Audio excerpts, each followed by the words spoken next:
महीने का आखिरी हफ्ता आते आते कई लोगों के सामने एक जैसी चुनौती खड़ी हो जाती है, जैसे कि पर्सनल खर्च, घर के बिल और ऊपर से ईएमआई या फिर अनसिक्योर्ड लोन का बोझ, जिसे समय पर चुकाना मुश्किल हो जाता है।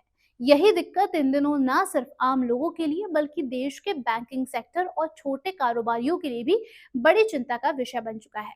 अनसिक्योर्ड लोन यानी कि बिना किसी गारंटी के लिए जाने वाला लोन, जैसे कि personal loan, credit card loan या फिर बिजनेस लोन, पिछले कुछ सालों में ये जबरदस्त ग्रोथ पर थे।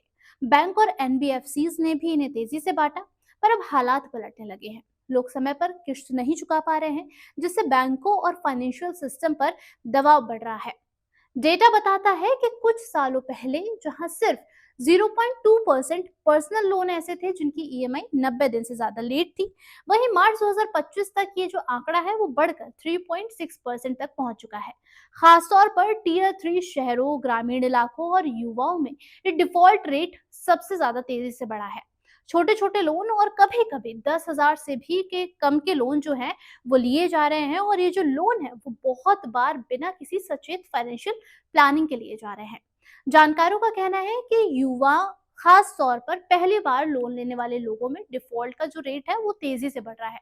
लोन चुकाने में देरी क्रेडिट स्कोर को खराब कर देती है, जिससे भविष्य में लोन के लिए दिक्कत या फिर ब्याज दरें और भी ज्यादा बढ़ सकती हैं। अब आते हैं एमएसएमई सेक्टर पर। इसके बारे में बात करें तो यहाँ भी पिछले 5 सालों में बूम दिखा है। एमएसएमई लोन 27% की कंपाउंड ग्रोथ से बढ़कर मार्च 2025 तक 40 लाख करोड़ रुपए तक पहुंच गया है, जबकि नए लोन यानी कि 2024-25 में 7% तक गिर चुका है। ताजा आंकड़े बताते हैं कि करीबन 22% एमएसएमई बोरोवर्स के पास एक साथ 3 से ज्यादा लोन जो है वो एक्टिव है। इसमें माइक्रो एमएसएमई सबसे ज्यादा परेशानी में है। मार्च 2025 तक माइक्रो एमएसएमई लोन में 4.2% तक लोन ड्यू हो रहे हैं। दिनों की बात करें तो ये 31 से 180 दिन तक का ड्यू इसमें देखा जा रहा है, जो पिछले साल 4.5% था।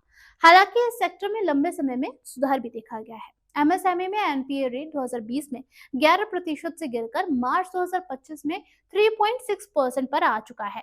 फिर भी माइक्रो लोन या फिर छोटे टिकट वाली एमएसएमईज में अभी भी रिस्क जो है वो ज्यादा बना हुआ है। ये बढ़ता डिफॉल्ट दबाव बैंकों की बैलेंस शीट पर भी दिखाई देता है। निजी बैंकों में खराब लोन रेट्स हैं, यानी कि 1.4% से 4.7% तक ये देखने को मिल रहे हैं। Bank of Baroda, IndusInd bank, IDFC bank, first bank जैसे बैंकों का एनपीए प्रतिशत ऊंचा है।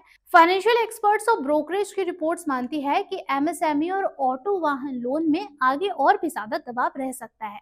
इसके चलते बैंकों का क्रेडिट कॉस्ट यानी कि रिस्क कवर के लिए रिजर्व रखना पड़ता है, जो फाइनेंशियल ईयर 2026 तक 20 बेसिस पॉइंट तक बढ़ सकता है। और इसका सीधा असर ग्राहकों पर भी पड़ सकता है, क्योंकि बैंक अब लोन देने और आगे बढ़ाने में सख्ती कर सकते हैं, और लोन जो है वो आगे चलकर महंगे भी हो सकते हैं। ये सब चीजें इस तरफ इशारा करती हैं कि पिछले कुछ सालों की क्रेडिट ग्रोथ की जो चमक है वो फीकी पड़ रही है। ईएमआई पर घर, गाड़ी या फिर बिजनेस का सपना देखना उतना आसान है, लोन चुकाना उतना ही कठिन होता जा रहा है। अब कर्ज चुकाने में लोगों या फिर कारोबारियों से गलती होती है, तो उसका असर जो है सिर्फ उनके घर पर ही नहीं बल्कि पूरे बैंकिंग और फाइनेंशियल सिस्टम पर भी पड़ जाता है। इसलिए समझदारी इसी में है कि लोन लेने से पहले अपनी वित्तीय स्थिति, आमदनी और ईएमआई चुकाने की काबिलियत का सही अंदाजा लगाएं।